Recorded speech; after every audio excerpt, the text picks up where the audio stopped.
I feel like I've been caught in a catch-22 for the last 15 to 20 years because even when the bad things have gone wrong for me, I've still ended up in a bad situation and nobody's reached out to me.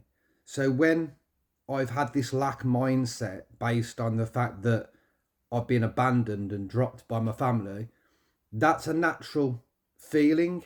It's kind of like a minor trauma where you kind of remember that at one point you was kind of protected, you was financed, you was structured, you had a life, you had a family, you had people that were willing to stand up for you.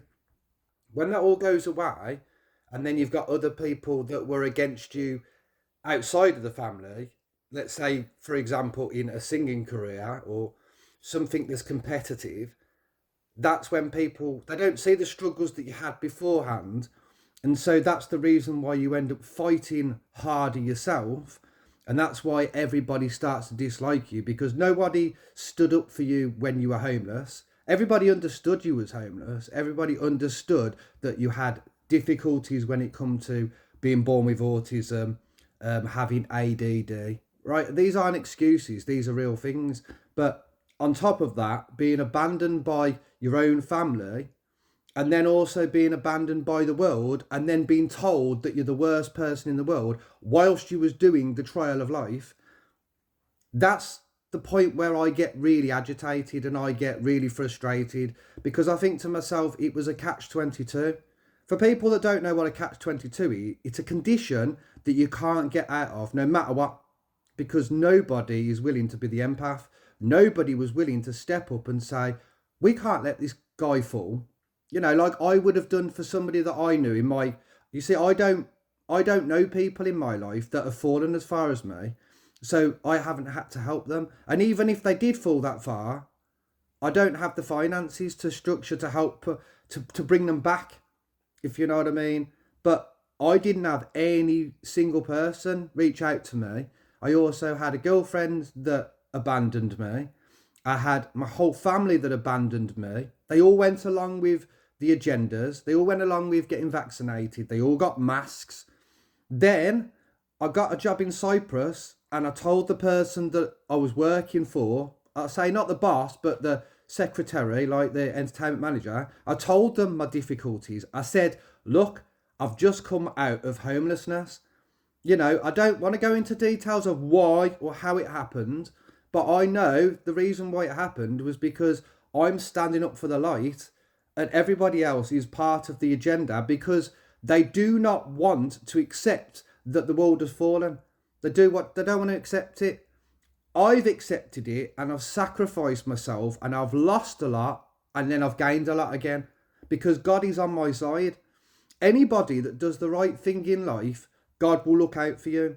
You are completely protected and you are honoured because you get opportunities and it's kind of like a release point where, say, for example, you go out and then you do something that is against a friend, something that you should never have done.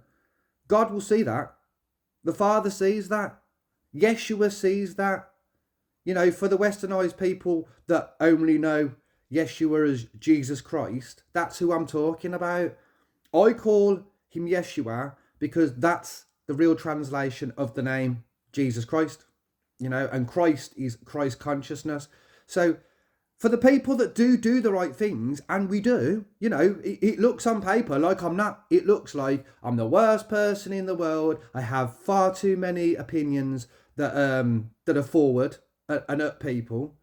But I'm telling you now, I am doing what Christ would want me to do, or any mortal human being to do, to get the point across that if all of you people end up being narcissists, and I mean guys, women, I'm not on about any particular sex or gender. If you go more towards being narcissistic, every single person that is an empath is going to find it difficult to spend time with people like you. And then we end up being a dark empath. So we go from being a really nice person, understanding, putting people before ourselves, to being oh no, I'm not doing that anymore. I know what happened. Last time I did that, somebody did this to me. When I do nice things for people, I stand up for somebody, I get smacked back in the face with it later. So it doesn't matter, even if, like, that's the reason why when people ask the big questions, like the elephant in the room, and they'll say something like, what do you think of this trans Black Lives Matter? Or what do you think of this bullshit agenda? And everybody goes, I don't want to get involved. So basically, they're saying, I'm too scared.